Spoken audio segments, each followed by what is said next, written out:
یہ فلسفہ کربلا سے ملی. تبھی اس فلسفے میں اتنی اٹریکشن ہے کیونکہ یہ فیڈ لیتا ہے. میں نے کل بھی کہا نوجوان اس کو گرافک سے بنا سکتے ہیں. نیٹ ورک آف اہل البیت. اس نیٹ ورک کو چلانے والے اہل البیت اور قرآن جہاں سے فیڈ لے رہا ہے وہ عقل اور حکمت. اس نیٹ ورک کا قانون امر بالمعروف نہی عن المنکر. اس نیٹ ورک کے افراد کا آپس میں رشتہ محبت اور بغض. ان کی محبت ایک، ان کا بغض ایک. انی سلم لمن سالمکم. ہم اور اس سے محبت کریں گے جس سے حسین نے محبت کی. ہم اور اس سے نفرت کریں گے جس سے حسین نے نفرت کی. جو علی کا دشمن وہ ہمارا دشمن، جو زہرا کا دشمن وہ ہمارا دشمن، جو حسن کا دشمن وہ ہمارا دشمن، جو حسین کا دشمن وہ ہمارا دشمن. چاہے کسی بھی حسب کا ہو، کسی بھی نسب کا ہو، کوئی بھی اس کا رشتہ ہو، ہمارا جو تعلق بنتا ہے وہ محبت اور نفرت کی بنیاد پہ بنتا ہے.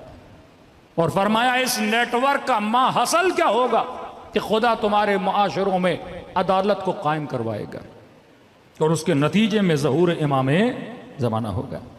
اس نیٹ ورک کے مقابلے میں ایک اور نیٹ ورک ہے، جیسے نیٹ ورک کے ظلم بولیں، نیٹ ورک کے طاغوت بولیں، جو بھی یہ لفظ آپ بولیں آپ بول سکتے ہیں. نیٹ ورک شیطان، نیٹ ورک رحمان. کہ جب مولا کا صحابی لشکر یزید کے مقابلے میں جاتا ہے تو یہی جملہ بولتا ہے کہ ہم شیعت علی ہیں اور شیعت علی لشکر رحمان ہے. تو شیعت ابن زیاد ہے اور ابن زیاد کا شیعہ لشکر شیطان ہے.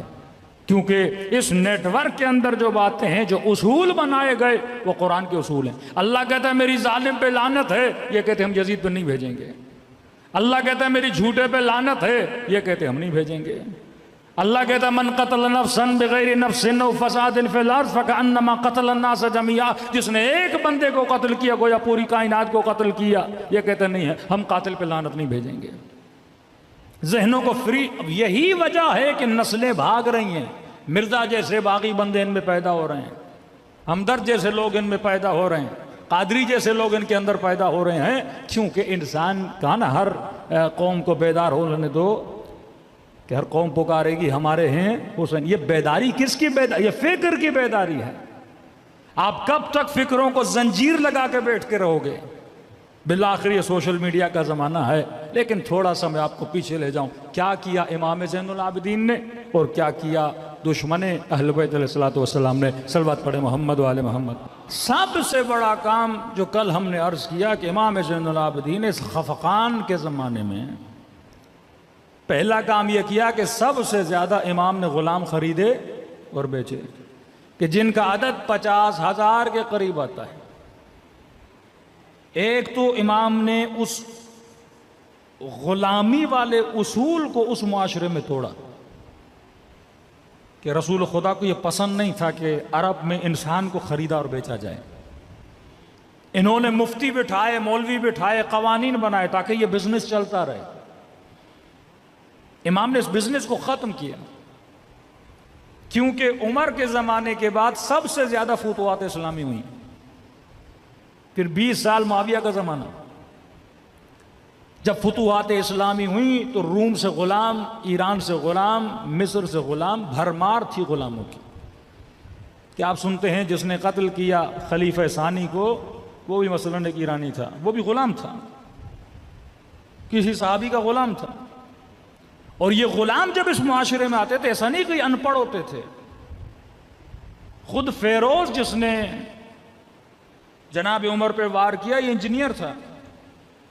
یعنی جب اس معاشرے سے آتے تھے یہ پڑھے لکھے لوگ تھے لیکن یہاں ان کو جھاڑو دلواتے تھے، یہاں ان سے کام کرواتے تھے.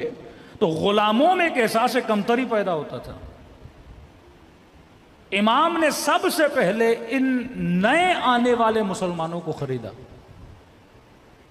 کہ آپ پھر دیکھتے ہیں 7ویں امام کے زمانے میں ایک بندہ اہواز سے آ رہا ہے، 11ویں امام کے زمانے میں ایک بندہ قم سے آ رہا ہے. کہ وہ ہمارے معصومین قم تک نہیں گئے، ہمارے معصومین اہواز تک نہیں گئے، لیکن ایک شیعہ اہواز سے آ رہا ہے، ایک شیعہ قم سے آ رہا ہے. دور دراز علاقوں میں، کیونکہ یہ غلام وہیں سے آئے تھے، امام خریدتے تھے، بندہ غلام تھا. آج میرا غلام ہے، میں نے فلاں کو بیچا، فلاں اس نے بیچا، ان کی پوری زندگی غلامی میں گزر جاتی تھی.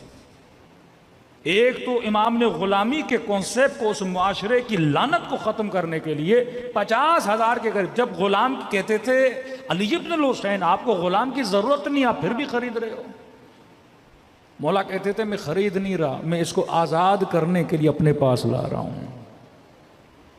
1 سال سے زیادہ کسی غلام کو نہیں رکھا، 50,000 کے قریب غلام خریدے آزاد کیے۔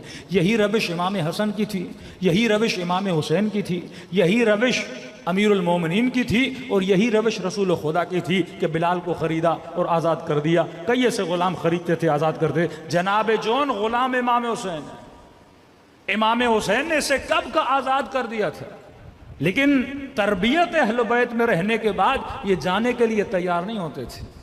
آپ بارہا سنتے ہو کہ اسی غلام نے کل واقعہ سنایا کہ دعا کی کہ پروردگارہ زندگی تب تک پسند تھی جب تک زین العابدین کے پاس تھا، لیکن اب زندگی نہیں پسند۔ اس فقیر کا آپ واقعہ سنتے ہو کہ جب کہتا ہے 3 دن گزر گئے میرا دوست مجھے کھانے کھلانے کے لیے نہیں آیا، پھر امام حسن جاتے ہیں، کہتے ہیں کون سا دوست، کیا اس کا نام جانتے تھے؟ کہتا نہیں، ڈیلی آتا تھا، نام پوچھتا تھا کہ آپ کا نام کیا ہے، کہتا تھا نام جان کے کیا کرو گے، تو میرا دوست ہے، میں تیرا دوست ہوں، کھانا کھلاتا تھا، کبھی میرے سر میں درد ہوتا میرا سر دباتا تھا، گھنٹوں گھنٹوں میری باتیں سنتا تھا۔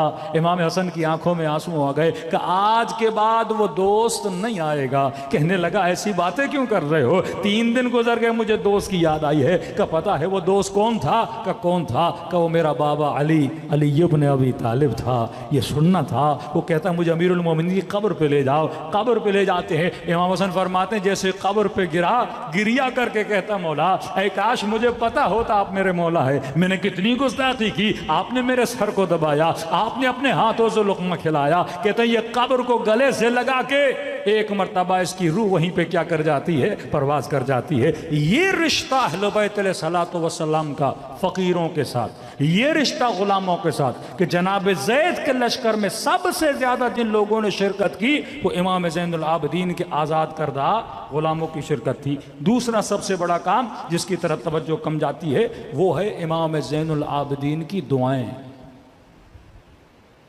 قرآن کی آیت ہے نا، خدا یہود کے لیے کہتا ہے کہ لعنہم اللہ، خدا نے ان پہ لعنت کی، یہودیوں کو کہتا ہے۔ کیوں لعنت کی؟ کیونکہ انہوں نے اللہ کے عہد کو توڑا۔ جب بندہ کہتا ہے نا اشہد ان لا الہ الا اللہ، یہ عہد ہے، میثاق ہے پروردگار عالم کے ساتھ۔ اشہد ان محمدن رسول اللہ، یہ میثاق ہے رسول خدا کے ساتھ۔ کہا انہوں نے عہد توڑا، موسیٰ کے ساتھ جو وعدہ کیا وعدے کو توڑا۔ وعدے کے توڑنے کے نتیجے میں اللہ کہتا ہے میں نے ان پہ لعنت بھیجی ہے۔ لعنت بھیجنے کے نتیجے میں اللہ کہتا ہے ان کے دل قسی ہو گئے۔ وہ معاشرہ جس نے رسول کے ساتھ کیا ہو وعدہ توڑ دیا، وہ چاہے غدیر کا وعدہ ہو، وہ چاہے مودت اہل بیت کا وعدہ ہو، نتیجہ وہی ہے۔ اللہ کی سنت بدلتی نہیں۔ اگر موسیٰ سے کیا ہوا وعدہ امت توڑے گی تو خدا لعنت بھی کر رہا ہے، خدا ان کے دلوں کو قسی بھی بنا رہا ہے۔ پتھر ختم اللہ علی قلوبہم، دلوں پہ مہر لگ جاتی ہے۔ ایک وعدہ محمد سے کیا، اب ہم کہیں خلافت علی کا وعدہ، مسلمان کہیں دوستی کا وعدہ، چلو دوستی مان لو۔ ایک وعدہ مودت کا کیا کہ یا رسول اللہ ہم آپ کی آل سے محبت کریں گے، لیکن امت اس وعدے کو توڑتی ہے، نبی کی بیٹی کو تکلیف دیتی ہے، حسن کے جنازے پہ تیر چلاتی ہے، حسین کے گلے کو سرزمین کربلا پہ کاٹتی ہے۔ نتیجہ کیا؟ لعنت تو آئی ان کے اوپر، لیکن نتیجتاً دل کیا ہو گئے؟ قسی ہو گئے۔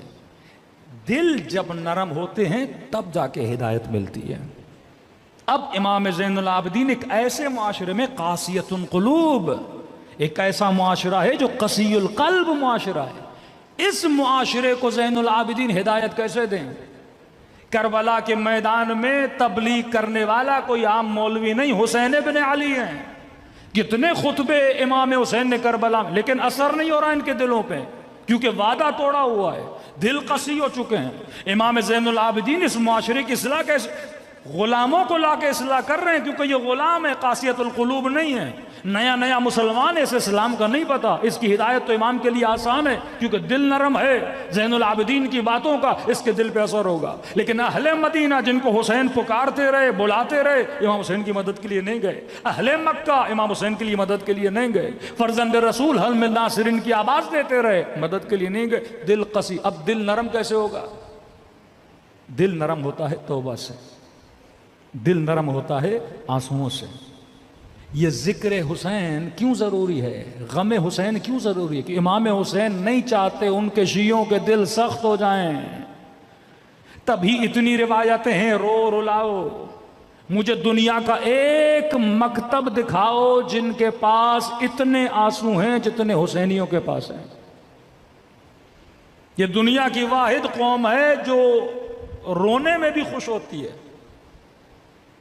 مس کرتی ہے کہ امام حسین پہ میں نے رونا ہے، اس رونے میں اس کو لذت و سکون ملتا ہے۔ ساری قوموں کے پاس علم ہے، قلم ہے، جہاد ہے، توبہ کے آنسو ہیں، لیکن کسی قوم کے پاس غم حسین کا آنسو نہیں ہے۔ یہ صرف خدا نے آپ کو دیا ہے تاکہ ہمارے دل کیا نہ ہو جائیں، قسی نہ ہو جائیں۔ اتنی دعائیں پڑھی تاکہ ان کے دلوں کو کیا کیا جائے، نرم۔ یہ ٹریننگ دے رہے ہیں امام زین العابدین۔ کبھی بازار میں جاتے ہیں، مجمع میں، تاکہ لوگ روئیں، ان کے دل نرم ہوں۔ یہ روئیں گے نہیں تو ان کو ہدایت کیسے ملے گی؟ اے کسائی بتا، تو نے حیوان کو ذبح کرنے سے پہلے پانی پلایا تھا؟ کیوں ضرورت ہے سوال کرنے کی مولا؟ اور بیچ بازار میں جا کے سوال کر رہے ہیں۔ کوئی دوسرا امام آپ کو نظر آتا ہے کہ وضو کرتے ہوئے روئے، کسی جوان کی شادی میں جائے روئے، کسی چھوٹی بچی کو دیکھے روئے، بازار میں جائے کسی حیوان کو ذبح ہوتے ہوئے دیکھے روئے، کسائی گوشت بے رہا ہے گوشت کو دیکھ کے روئیں؟ کوئی امام نہیں ملتا، کیونکہ امام کا زمانہ قاسیت القلوب کا زمانہ ہے، دل قسی ہو چکے ہیں شہادت حسین کے بعد۔ یہ لوگ سن رہے ہیں، سمعت بذالک فرضیت بہ، انہوں نے سنا اور قتل حسین پہ راضی ہو گئے۔ جس طرح آج کا معاشرہ بے حس معاشرہ کہ اسے یہ فکر نہیں کہ یزید لانتی ہے کہ نہیں، اس پہ لعنت بھیجنی ہے کہ نہیں، یہ قاسیت القلوب ہیں۔ تبھی وہ لوگ جو یزید پہ لعنت نہیں بھیجتے، خدا نے شکلوں پر بھی پھٹکار ڈالی ہوئی ہے ایسے لوگوں کے۔ آپ دیکھیے نا، ہم چھوٹے ہوتے تھے جب پاکستان آئے تو اپنے والد کو کہتے تھے یہ پاکستان میں بعض لوگوں کی شکلیں ایسے کیوں ہوتی ہیں۔ اب میں اس شعبے کا نام نہیں لوں گا، کہیں برا نہ لگ جائے بعض لوگوں کو۔ میں نے کہا ان کی شکل دیکھ کے بندے کو خوف لگتا ہے، کھڑا ہماری حفاظت کے لیے لیکن لگتا ہے کوئی ڈاکو کھڑا ہے۔ تو کہا اتنی رشوت لیتے ہیں، اتنی رشوت لیتے ہیں، اتنی رشوت لیتے ہیں، خدا شکلوں پہ پھٹکار ڈال دیتا ہے، شکلوں پہ نحوست آ جاتی ہے۔ جو یزید پہ لعنت نہ بھیج سکے، کسائی سے پوچھ رہے ہیں بتا تو نے پانی پلایا کہ نہیں؟ وہ کہتا ہے جی مولا میں نے پلایا۔ کہ بتا تو نے کسی اور حیوان کے سامنے ذبح تو نہیں کیا؟ کہتا نہیں مولا مجھے پتا ہے حیوان کو حیوان کے سامنے ذبح نہیں کیا جاتا۔ بتا جب تو نے چھری چلائی تھی چھری کو تیز کیا تھا کہ نہیں؟ جی مولا مجھے پتا ہے چھری کو تیز کیا جاتا ہے۔ پھر وہیں بیٹھ کے رونے لگتے ہیں، میرے بابا کے گلے پہ چھری چلی، تیز نہیں کیا۔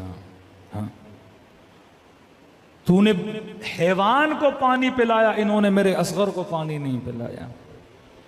تو نے بکرے کو بکرے کے سامنے ذبح نہیں کیا، انہوں نے بھائی کو بہن کے سامنے ذبح کیا، تاکہ دل نرم ہو جائیں، یہ لوگ روئیں۔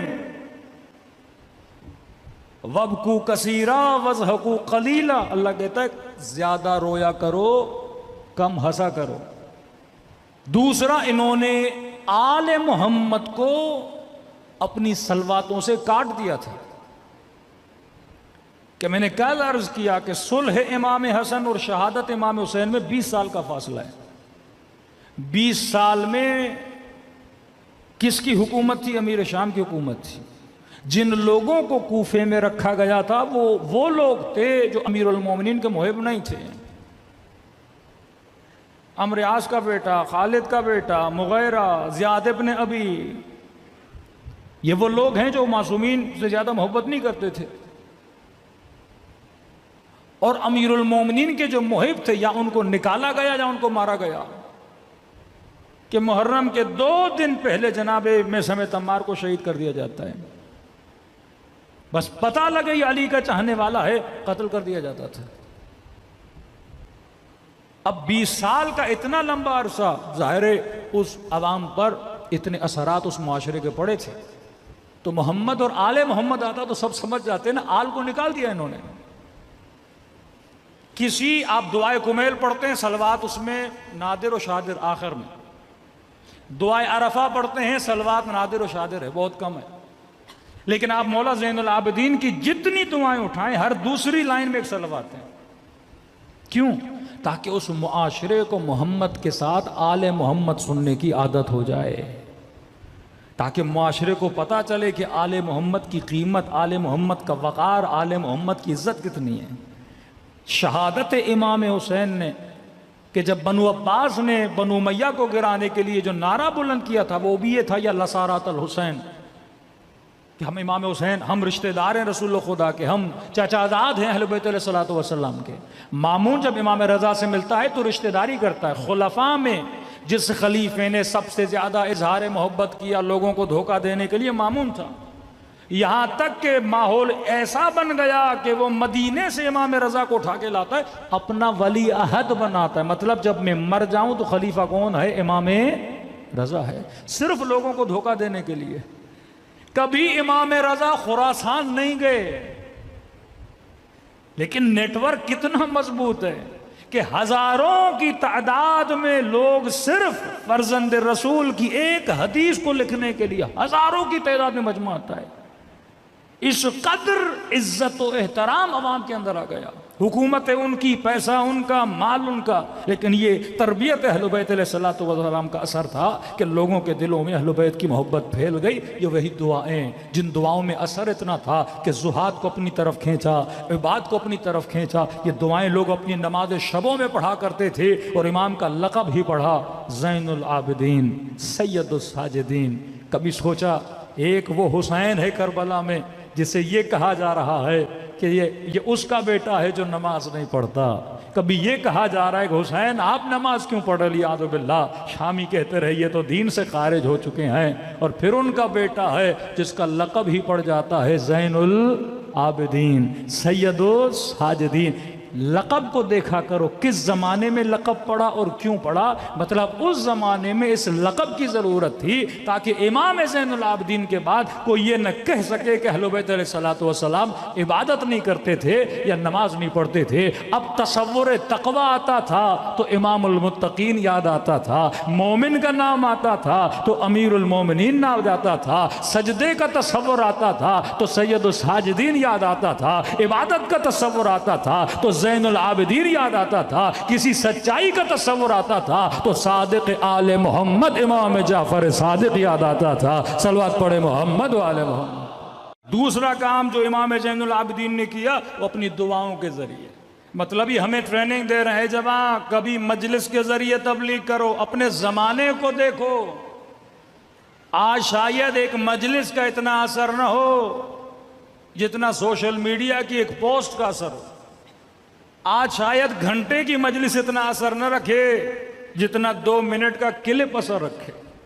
تو یہ تمہارے اندر کہ سیاست العباد کے ہر زمانے میں کس طرح تم نے کام کرنا ہے، یہ اہل بیت نے سیکرٹ چیزیں بتائی ہیں کہ کبھی ہارڈ وار کا زمانہ ہے، کبھی سافٹ وار کا زمانہ ہے. ابھی جنگ نرم ہے، جنگ سخت نہیں ہے.